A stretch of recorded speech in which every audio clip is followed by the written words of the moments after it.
ভক্তমণ্ডলী, ভক্তিমতী মায়েরা, গোবিন্দ বৃন্দাবনে এক একদিন এক একটা খেলা খেলেন। কোনোদিন কানামাছি, কোনোদিন লুকোচুরি, আবার কোনোদিন খেলে গোবিন্দ কাঁধে চড়াচড়ি। তা আজকের গোবিন্দ কোন খেলাটা খেলবেন জানেন? গোবিন্দ মনে মনে চিন্তা করলেন কাঁধে চড়াচড়ি খেলবো। এখন যেই বলেছে কাঁধে চড়াচড়ি খেলবো, তাহলে কে কাঁধে চড়াবে? তো শোন, তোরা এক কাজ কর, তোরা ওই পাতা নিয়ে, এবার যে পাতাটা কানা হবে ওই কানা পাতাটা যার ভাগে পড়বে সেই করবে কি বৃন্দাবন, এই 84 কোষ বৃন্দাবন ভ্রমণ করাবে। এখন সবাই তো এক এক করে পাতা এনে প্রাণ গোবিন্দের হাতে তুলে দিয়েছে। এখন প্রাণ গোবিন্দ করেছে কি, এই খেলা খেলতে হলে সবার চেয়ে আগে দরকার একজনের, মানে মধ্যস্থ, নাকি? যে কোনো খেলা খেলতে হলে একটা রেফারি দরকার হয় না? এখানে রেফারিটা কে হবে? রেফারি করেছেন মানে শ্রীরামকে। শ্রীরামকে বলছে, শ্রীরাম তুই এক কাজ কর, তোর কাছে পাতাগুলো গচ্ছিত থাকবে, এবার তুই একটা একটা করে পাতা সবাই চাইবে, তুই দিবি। এখন শ্রীরামের কাছে এক এক করে সবাই পাতা চাইছে। শ্রীরাম কানাইকে একটা পাতা দিল, সুবলকে একটা পাতা দিল, মধুমঙ্গলকে পাতা দিল। এক একজন এক একটা পাতা নিয়ে যাচ্ছে, এক একজন এক একটা পাতা নিয়ে যাচ্ছে। আর নয়নের জলে বুক ভাসিয়ে বলতে বলতে যাচ্ছে, কানাই রে, ওরে আমাদের জীবন কানা, আমার ভাগে যেন ওই কানা পাতাটা না পড়ে। ভক্তমণ্ডলী, ভক্তিমতী মায়েরা, কেমন ভক্ত আর কেমন ভগবান দেখুন। ভক্ত তো ভগবানকেই জানাবে গো। ভক্ত যদি ভগবানকে না জানাবে, ভগবান জানবে কি করে? ভগবান মনে মনে চিন্তা করছে, তোরা কেউ দুঃখ করিস না, জগতে যার বোঝা কেউ বয় না, সবাইয়ের বোঝাটা আমি তো শেষে বই। তা এক একজন এক একটা পাতা নিচ্ছে। ছোট্ট ছেলেটা এসে দাঁড়াইছে, ওই ছোট্ট ছেলেটার নাম হলো মধুমঙ্গল। মধুমঙ্গল এসে বলল, কানাই রে,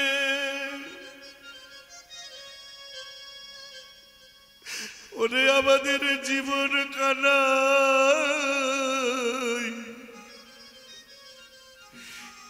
অন্য কোন পাতা পরে পড়ুক, কিন্তু যেন কানা পাতাটা না পড়ে।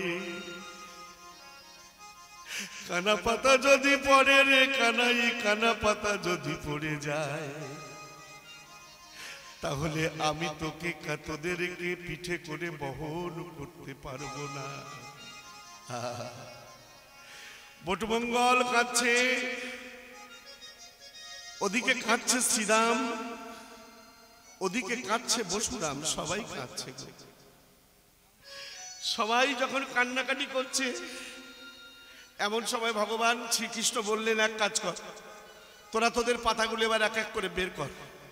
তা সবাই এক এক করে পাতাগুলো বের করলো। এখন সবাই বলা বলি করছে, এই দেখ কানাই, দেখ দেখ দেখ দেখ দেখ দেখ দেখ, আমার ভালো পাতা পড়েছে রে, আমার ভালো পাতা পড়েছে। গোবিন্দ বললেন, ওই ভালো পাতাটা তো আমি তোকে দিয়েছি। সবাইয়ের তো পাতা দেখা হয়ে গেল। এবার সবাই মিলে ধরেছে, কানাই, ওরে ও কানাই, এইবার তোর পাতাটা দেখি। কানাই তখন নিজের পাতাটা বের করে দিয়েছে। নিজের পাতাটা বের করে যেই দিয়েছে, দেখছে কি ওই কানা পাতাটা কানাইয়ের পড়েছে।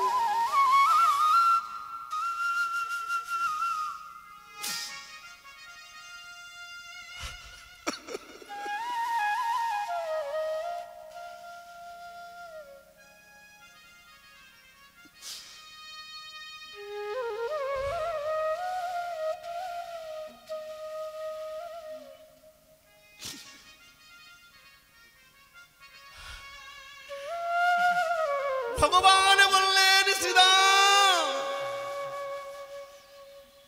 আমি যে ভগবান, ভক্তের বোঝা তো আমাকে বইতে হবে। শ্রীরাম বলল, কানাই শোন, আমি তোকে কিছুতেই তোর পিঠে চাপতে পারবো না। এই বলে শ্রীরাম করলেন কি, শ্রীরাম করলেন কি, বলল শোন, তুই এক কাজ কর, তোরা সবাই বিলম্ব না করে তোরা সবাই এক কাজ কর, তোরা আমার কাঁধে হোক। ওরে মোদের জীবন কানাই,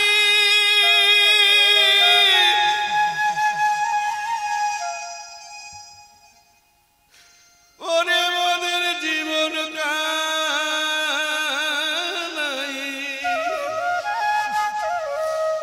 এই বলে গোবিন্দ আমার কি করলেন জানেন? গোবিন্দ আমার বিলম্ব না করে গোবিন্দ আমার শ্রীরাম সুদামকে নিয়ে বললেন, তোরা কে আগে উঠবি? এখন সবার আগে লাফিয়ে উঠলেন কে? সবার আগে উঠলেন ওই ছোট্ট বটুমঙ্গলটা। এখন বটুমঙ্গল যখন উঠেছে প্রাণবল্লভ গোবিন্দের কাঁধের উপরে, এবার একটা চরণ সামনে দিয়ে, মানে দুদিকে দুটো পা দিয়ে বসেছে। এখন দুটো পা দিয়ে বসেছে। এবার গোবিন্দ আমার করছে কি, ওই পদ দুটো দিয়েছে তো, একটা পিঠে রয়েছে একটা সামনে রয়েছে। এখন তাকিয়ে দেখছে যে গোবিন্দ তার চোখের জল ওই বটুমঙ্গলের পায়ে পড়ছে। তা বটুমঙ্গল তখন তাড়াতাড়ি করে তাকিয়ে দেখছে, কিরে কানাই তুই কাঁদছিস? কানাই বলছে, না না না না না না না, আমি কাঁদিনি রে, আমি কাঁদিনি। কারণ তুই একটা পদ দিয়েছিস আর একটা পদ তো বাইরে রেখেছিস। মনে মনে চিন্তা করছে, একটা পদ ভক্তের পদ বুকে ধরলে কি আশা মেটে? আর একটা পদ তুই দে। এইবার বটুমঙ্গল দুটি পদ দিয়েছে। দুটি পদ দেওয়ার সাথে সাথে, দুটি পদ দেওয়ার সাথে সাথে ভগবান আমার মনে মনে চিন্তা করলেন, এবার আমার বাসনা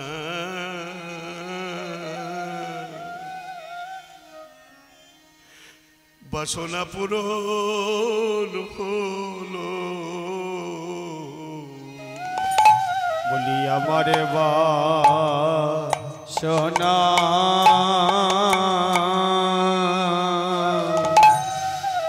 বাসনা পূরণ হলো।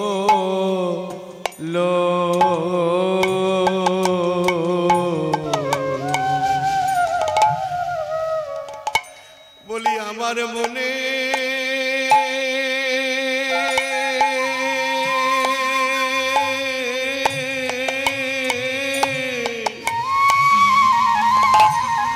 আমার মনে বাসনা। বলি আমার বাসনা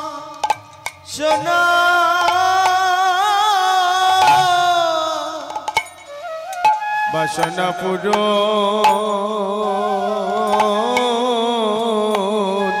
হলো।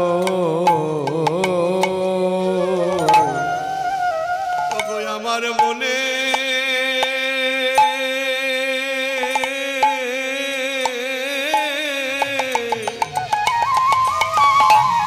আমার মনে বাসনা। বলি আমার বাসনা পূরণ হলো। বলি আমার মনে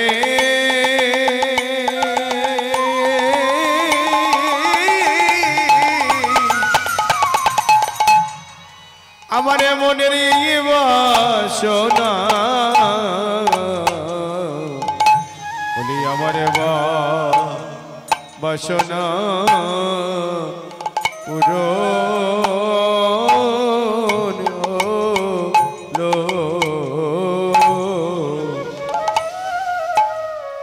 প্রাণবল্লভ গোবিন্দ আমার করলেন কি, প্রাণবল্লভ গোবিন্দ আমার বিলম্ব না করে, প্রাণবল্লভ গোবিন্দ বিলম্ব না করে ভক্তের চরণ দুটো বুকের মধ্যে জড়িয়ে ধরে এবার গোবিন্দ আমার কাঁদতে লাগলো। হরিদাই গৌর হরিবোল হরিবোল হরিবোল। ভক্তমণ্ডলী ভক্তিমতী মায়েরা তাই কি বললেন? খেলার রসে ছিল কানাই সুবলেরই সনে, হেন কালে রাধা বদন পড়ে গেল মনে। তা গোবিন্দ সুবলের বদনের দিকে তাকিয়ে গোবিন্দের হঠাৎ রাধারানীর বদন মনে পড়ে গেল। কেন জানি তাই গৌর হরিবোল। গোবিন্দের বদন মনে পড়ে গেল কেন? এই সুবল আর রাধারানী এরা হচ্ছে খুঁড়তুতো ভাই বোন। তাই করলেন কি? ও গো আপনার ধেনুগণ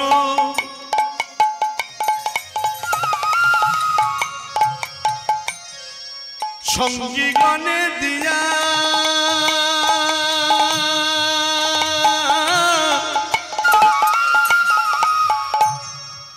রাধা বলে বাজায় বাঁশি ত্রিভঙ্গ ইয়া। ওয়ে আপনার ধেনুগণ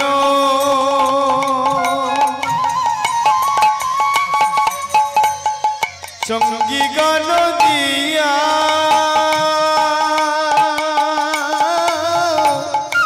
রাধা বলে বাজায় বাঁশি ত্রিভঙ্গ হইয়া।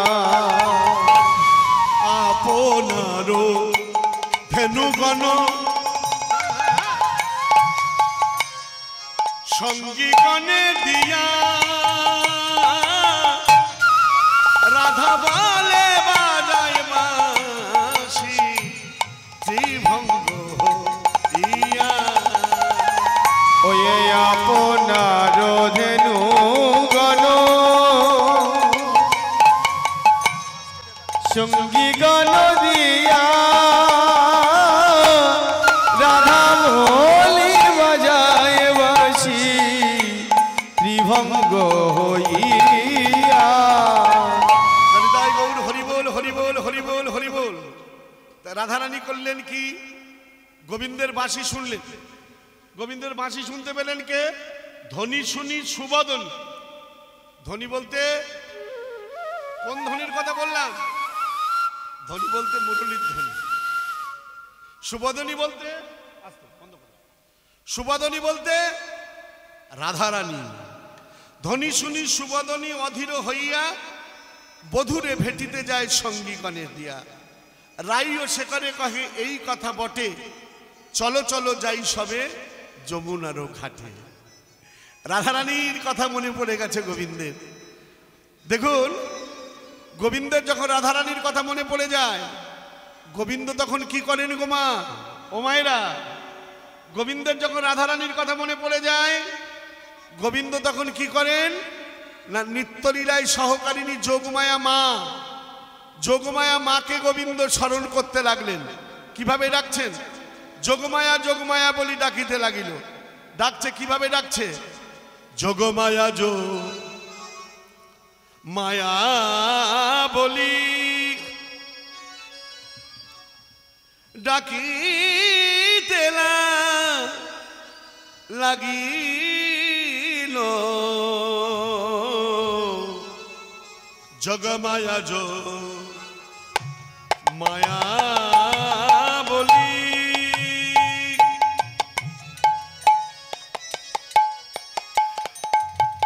ডাকিতে লাগিল। জগমায়া যোগ মায়া বলে ডাকিতে লাগিল।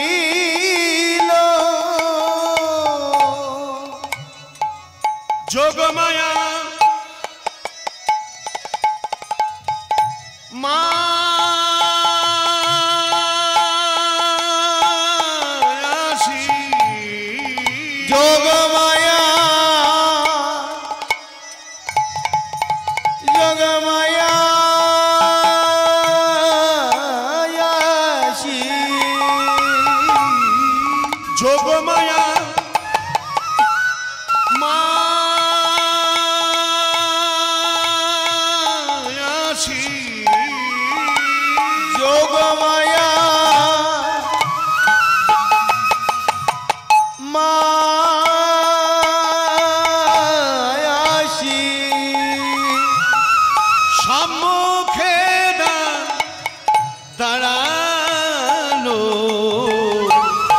যোগ মায়া যোগ মায়া বলি ডাকিতে লাগিল। ওই যোগ মায়া যোগ মায়া সে ডাকিতে লাগিল। যোগ মায়া যোগ মায়া সে। জনিতাই গৌর হরিবোল হরিবোল হরিবোল। মায়েরা যোগমায়া বলি ডাকিতে লাগিল। যোগমায়া মা আসি সম্মুখে দাঁড়ালো। যোগমায়া বলতে কে? কি মায়েরা? আপনারা তো লীলা কীর্তন শুনবেন বলেছেন, তাই লীলা কীর্তনের ভাষাগুলো বুঝতে হবে। তাহলে যোগমায়াকে শুনুন। এই যোগমায়া হলেন নিত্যলীলায় সহকারিণী, যিনি যোগেশ্বরী যোগমায়া। মানে মায়ের অনেকগুলো রূপ আছে। আপনি যে রূপে মাকে ভজন করবেন মা কিন্তু সেই রূপে তাকে দেখা দেবেন। তা যোগমায়াকে যখন ডেকেছে, তা যোগমায়া মা কি করেছে দেখুন। যোগমায়া মা এবার কৃষ্ণ গোপালের কাছে এসে দাঁড়িয়েছে। কৃষ্ণ গোপালের কাছে এসে দাঁড়িয়ে বলছে, এই যে ও কৃষ্ণ গোপাল, কৃষ্ণ গোপাল বল দেখি এমন করে তুই মামা বলে ডাকলি কেন? এখন যেই বলেছে মামা বলে ডাকলি কেন, সঙ্গে সঙ্গে কৃষ্ণ গোপাল বলল, মা আমি তোকে ডাকলাম কেন জানিস মা? অনেকদিন হলো রাধাবদন দর্শন হয়নি, অনেকদিন হলো রাধাবদন দর্শন হয়নি। মা তুই এক কাজ কর, আমাকে রাধাবদন দর্শন করিয়ে দে। তা যেই বলেছে রাধাবদন দর্শন করিয়ে দে, বলছে শোন বাবা শোন, একটা কথা বলি তোকে। তা বলছে বল মা। তা বলছে রাই তো আর গাছের ফল নয়, আর রাই কিন্তু যমুনার জল নয়। রাধারানীকে পেতে হলে একটু গোপন ভজন সাধন করতে হয়। ভক্তমণ্ডলী, ভক্তিবতী মায়েরা, সত্যি কথা বলতে কি জানেন, আপনি অন্য দেবতাকে আপনি যেভাবে ডাকবেন ভগবানকে সেইভাবে পাবেন। পঞ্চানন্দের কাছে 3 দিন পড়ে থাকবেন, বাবা পঞ্চানন্দ আপনাকে দর্শন দিলেও দিতে পারে। মা শীতলার কাছে পড়ে থাকবেন, মা শীতলা দর্শন দিলেও দিতে পারে। আবার দেখবেন অনেক অনেক দেবতা আছে যাদেরকে ডাকলে পাওয়া যায় আমাদের হিন্দু শাস্ত্র মতে। আমি অন্য কোনো ধর্মের কথা বলছি না, কিন্তু এটা কি কোনোদিন শুনেছে রাধারানীর কোনো ভর হয়? এটা কি কোনোদিন শুনেছেন কৃষ্ণের কোনো ভর হয়? এগুলো কিন্তু আপনারা শোনেনই। তাই দেখুন আজকে যোগমায়া মাকে যেই ডেকেছেন, যোগমায়া মা করেছেন কি, এসে দাঁড়িয়েছেন, দাঁড়িয়ে বলছে শোন কৃষ্ণ গোপাল একটা কথা বলি, আমি তোকে রাধাবদন মিলিয়ে দেব, তবে আমার একটা শর্ত আছে। তো বলছে বল কি শর্ত? তো বলছে রাধাবদন মিলিয়ে দেব, শর্তটা কি শোনো, একটা কথা তোকে বলি মা। তো বলছে কি? যখন তুই দাঁড়াবি রায়ের বামে, ওরে কৃষ্ণ গোপাল রে, আমি যখন রাধারানীকে এনে দেব, তুই দিবি এক পদ, আর রাই দেবে আরেক পদ। তোরা কি করবি জানিস? তোদের যুগল চরণ মদে মাথায় দিবি, তোরে যুগল চরণ মদে মাথায় দিবি, তোদের যুগল চরণ মদে মাথায় দিবি, তোদের যুগল চরণ মদে মাথায় দিবি। বলি মোদের মনে এই বাসনা, তোর যুগল চরণ চরণ মদে শিরে দিবি।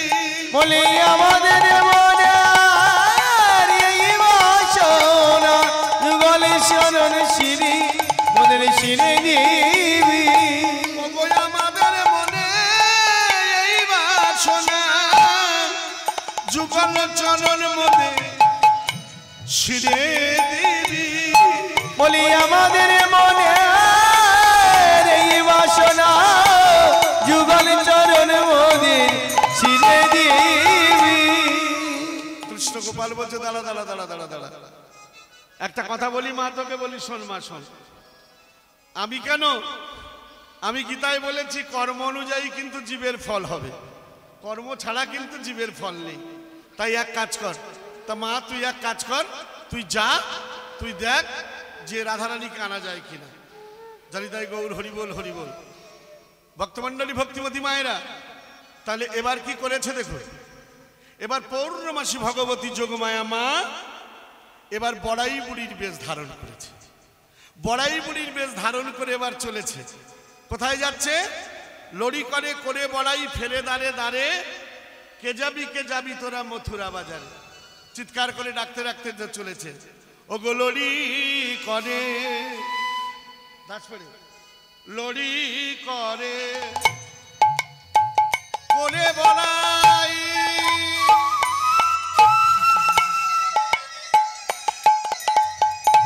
এবারে ফেরে দাঁড়ে দাঁড়ে, অগলড়ি কহে ওহে বড়াই ফিরি দাঁড়ে,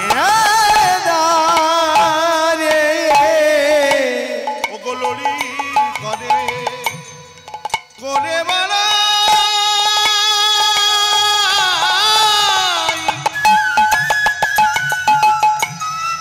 এবারে ফেরে দাঁড়ে দাঁড়ে গো, অগলড়ি করে করে বড়াই ফিরি দাঁড়ে গো,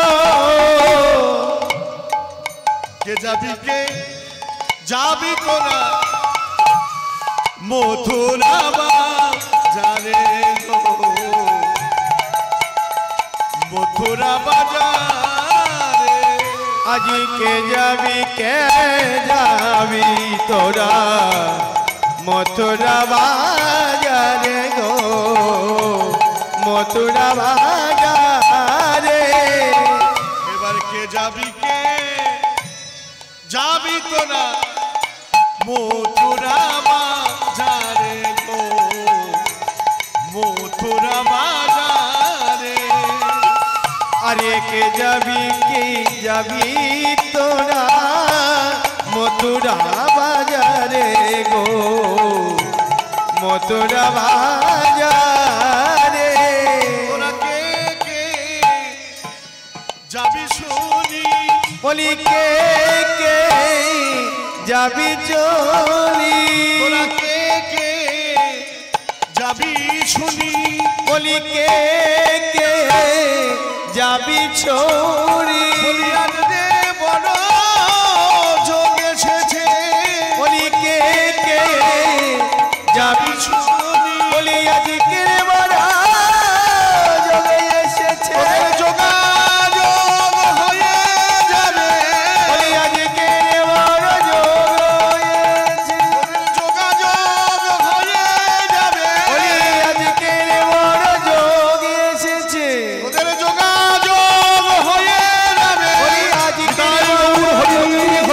যোগাযোগ হয়ে, বলি আজকে বড় যোগ এসেছে, আজকে যাবি তোরা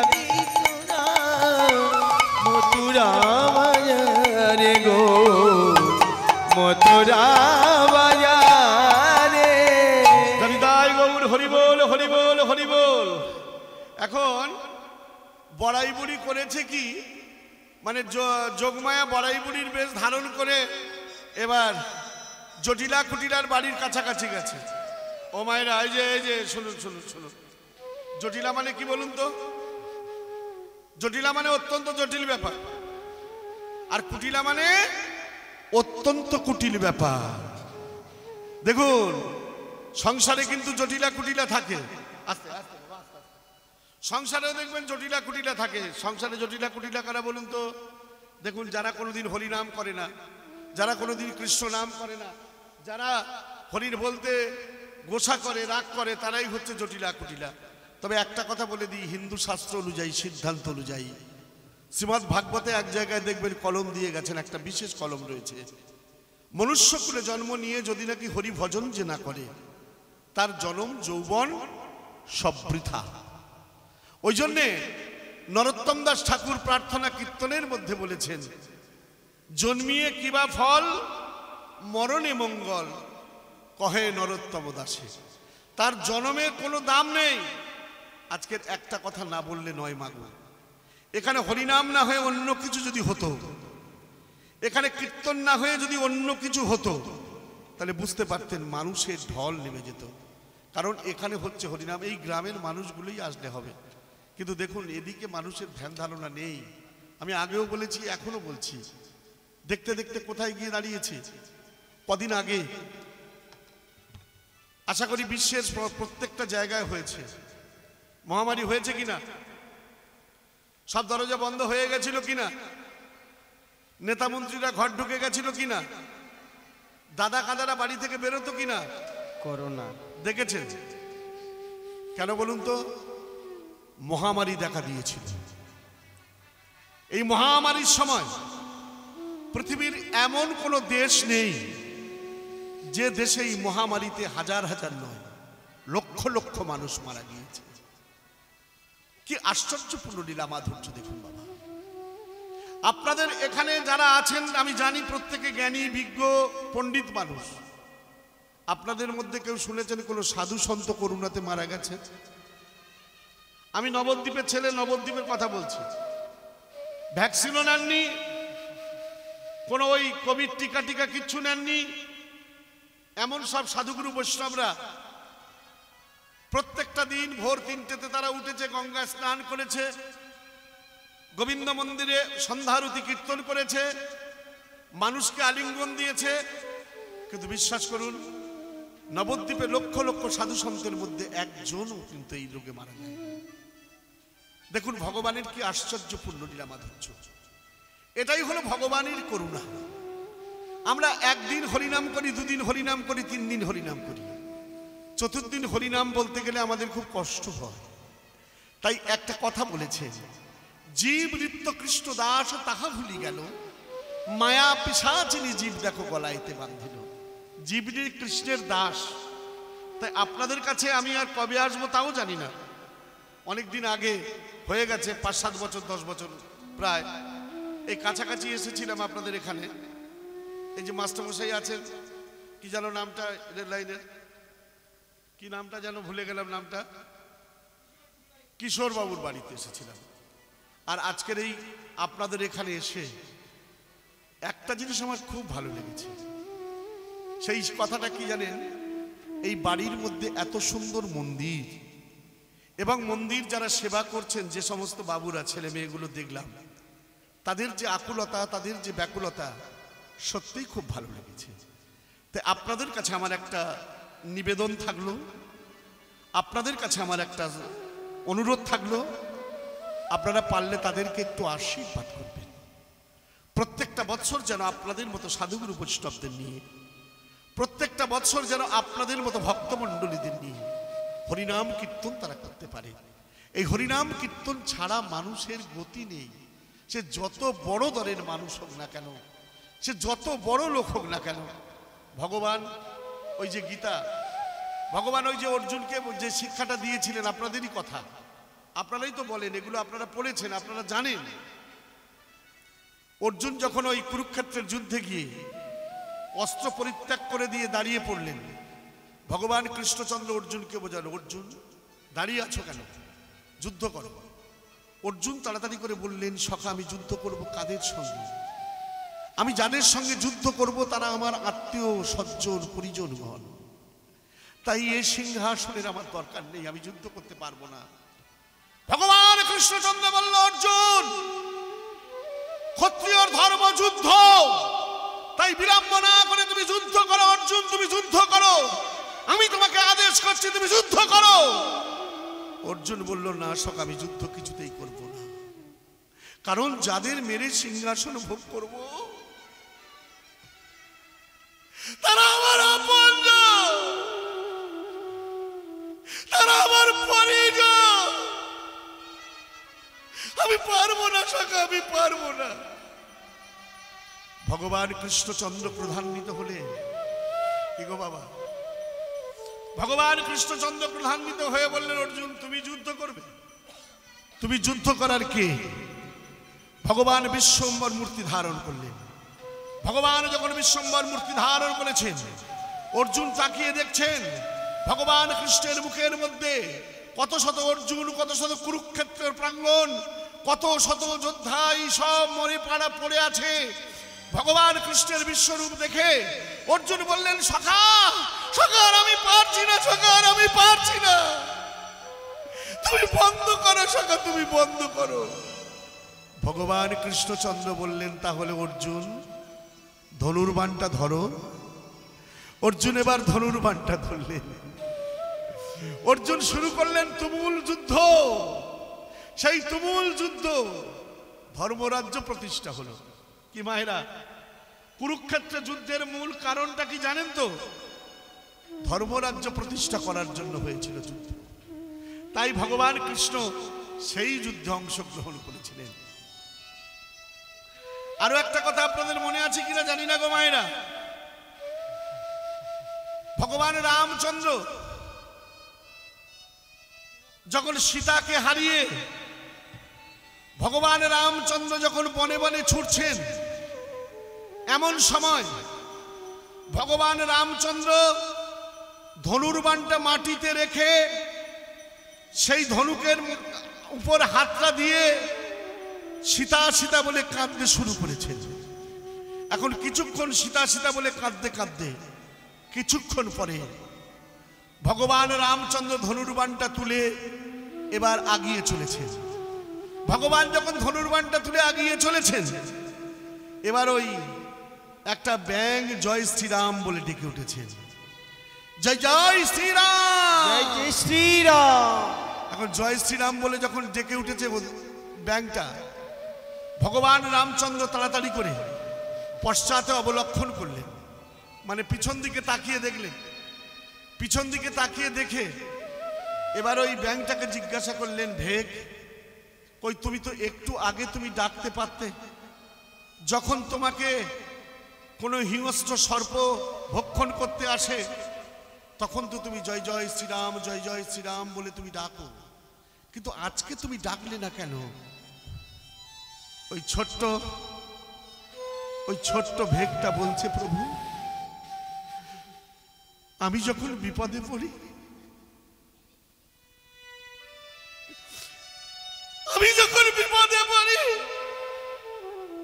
তখন আমি জয় জয় শ্রীরাম বলে ডাকি, কিন্তু প্রভু আজ আমি কার নাম ধরে ডাকবো? আজ আমি কার নাম ধরে ডাকবো? আজ স্বয়ং রামচন্দ্র যে আমার পিঠে ধনুর্বাণ রেখেছে।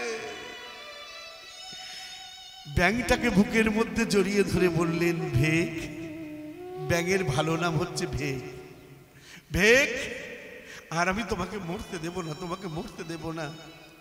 এবার এই ভেকের দেহটা নিয়ে সুন্দর একটা অপূর্ব সুন্দরী নারী মূর্তি তৈরি করলেন, একটি অপূর্ব সুন্দরী নারী মূর্তি তৈরি করলেন।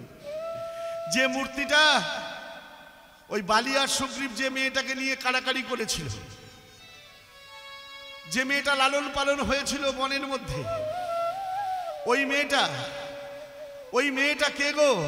মন্দাদরী, মন্দাদরী মনে পড়ছে? জানি তাই গৌর হরি বল।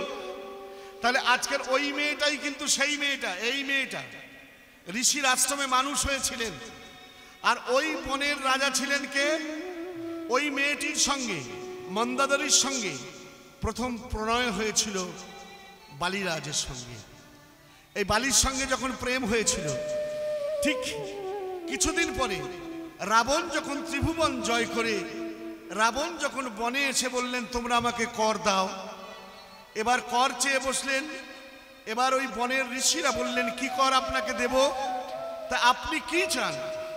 রাবণ তাকিয়ে দেখলেন তার ঘরে একটি অপূর্ব সুন্দরী মেয়ে আছে।